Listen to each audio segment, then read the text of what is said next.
Platone nacque ad Atene, l'attuale capitale greca, da nobile famiglia tra il 428 e il 427 a.C., poco dopo lo scoppio della guerra tra Atene e Sparta. Il padre, Aristone, discendeva da Codro, mitico re di Atene, e la madre, Peritione, da una famiglia anticamente imparentata con Solone.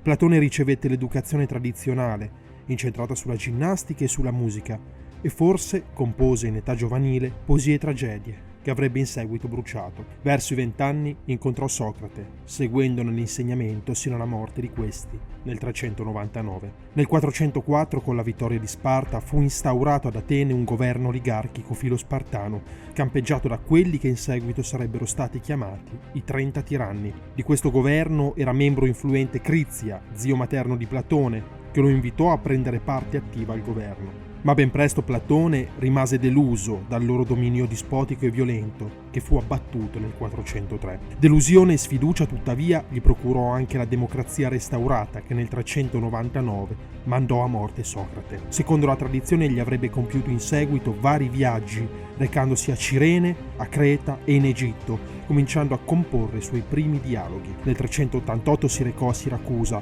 governata dal tiranno Dionisio il Vecchio, fermandosi durante il viaggio anche in Italia meridionale, in particolare a Taranto, dove conobbe il pitagorico Archita.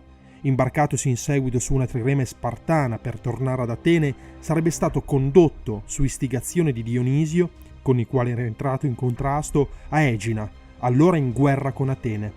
Qui, venduto come schiavo, sarebbe stato riscattato da Anniceri di Cirene. Tornato ad Atene nel 387, Platone fondò l'Accademia, una scuola di filosofia caratterizzata da una vita in comune tra maestri e discepoli. Per circa 20 anni Platone non si mosse da Atene, ma nel 367, morto Dionisio il Vecchio e successogli Dionisio il Giovane, fu invitato dallo zio di quest'ultimo, Dione, a tornare a Siracusa, dove avrebbe potuto insegnare la filosofia al giovane tiranno. Ma appena giunto, Platone trovò grave tensione nei rapporti tra Dionisio e Dione, il quale fu ben presto esiliato. Nel 365, scoppiata una guerra in Sicilia, Platone ne approfittò per tornare ad Atene. Nonostante questa delusione, nel 361, persuaso dalle promesse di Dionisio di richiamare Dione dall'esilio, si recò nuovamente in Sicilia, ma qui si rese ben presto conto dell'illusorietà delle promesse di Dionisio e dell'impossibilità di fare del tiranno un filosofo. Gli fu impedito di allontanarsi da Siracusa,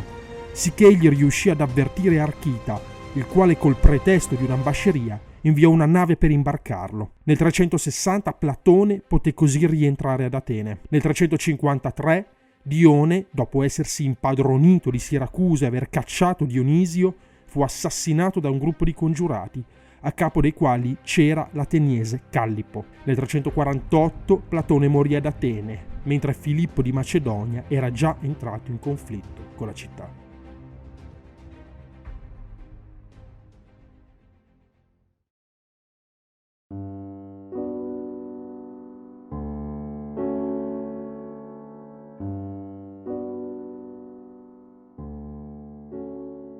Platone è sicuramente un filosofo fondamentale e rappresenta un punto cardine insieme al suo maestro Socrate, insieme all'allievo Aristotele della filosofia antica, ma sarà punto di riferimento per ogni epoca della storia della filosofia.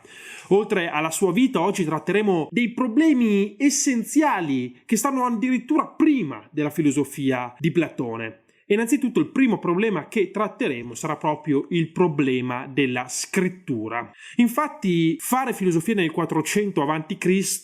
ha delle problematiche, ha dei problemi addirittura nella forma, nei mezzi di espressione, perché nessun filosofo prima di Platone si era espresso come lui, aveva fatto filosofia come farà filosofia Platone. Noi sappiamo che Parmenide utilizzò gli esametri, Eraclito scrisse in maniera aforistica dei pensieri frammentari, Democrito utilizzò un antecedente dello stile manualistico che riprenderà Aristotele. E invece Platone utilizzerà il dialogo come delle commedie, ricostruirà delle scene dell'antica Grecia, dell'antica Atene, dell'epoca d'oro della città di Atene. E per fare questo si avvarrà di diversi personaggi, ma protagonista di tutti o quasi tutti i suoi dialoghi rimarrà sempre il suo amato maestro, Socrate. Il logos socraticos, cioè il dialogo socratico, cioè quella serie di dialoghi che aveva come protagonista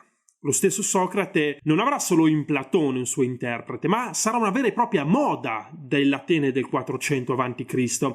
Saranno prodotti più di 200 dialoghi concernenti la figura di Socrate, tanto per far vedere quanto fu incisiva la figura di Socrate nella sua città natale.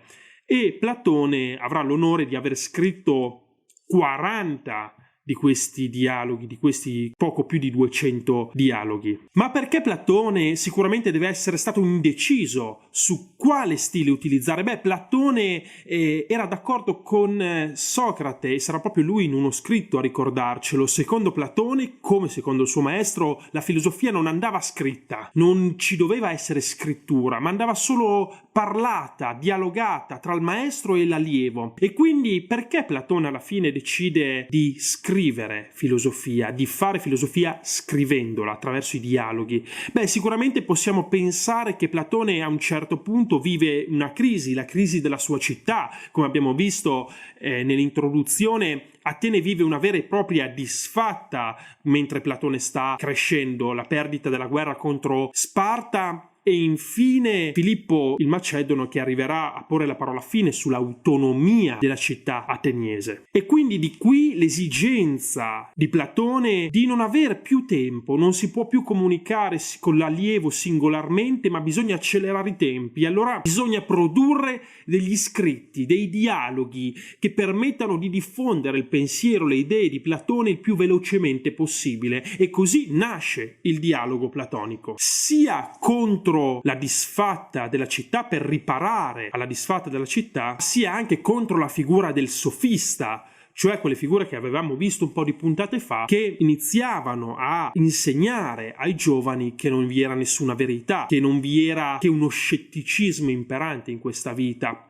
che alla fine per ottenere ciò che si voleva si poteva fare di tutto, bastava non essere scoperti. Come abbiamo già ricordato, le opere platoniche sono più di 40 dialoghi, di cui 10 al giorno d'oggi sono considerati di dubbia provenienza o in parte spuri, quindi non scritti da Platone. Finiamo questo video dando le linee base, le linee guida della filosofia platonica, che potremmo inscrivere in un quadrato e che sarà proprio quel quadrato che seguiremo all'interno delle prossime 4 lezioni. Platone è difficile distinguere la sua filosofia, perché proprio il fatto che lui scriva dei dialoghi non ci permetta di sezionare delle tematiche precise all'interno delle sue opere, ma in ogni opera troviamo un po' di tutto, perché gli interlocutori passano da un problema all'altro, da una problematica all'altra, quindi risulta veramente difficile discernere tutti i vari problemi. Ma dopo decenni di studi platonici si è arrivati,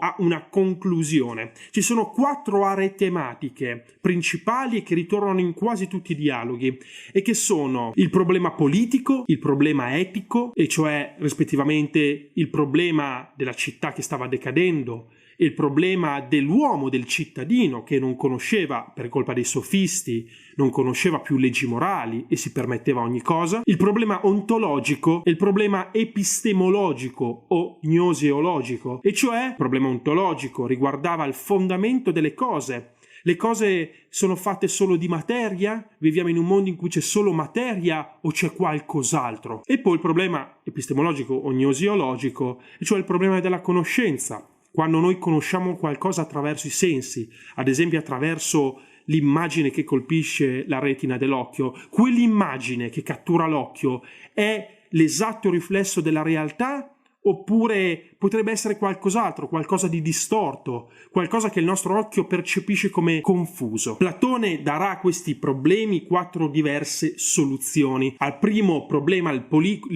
problema politico, risponderà con la critica dei regimi. Al secondo problema, il problema etico, risponderà con la teoria dell'anima. Al terzo problema, il problema ontologico, risponderà con la teoria delle idee. E infine al problema gnoseologico o epistemologico risponderà con la teoria della dialettica.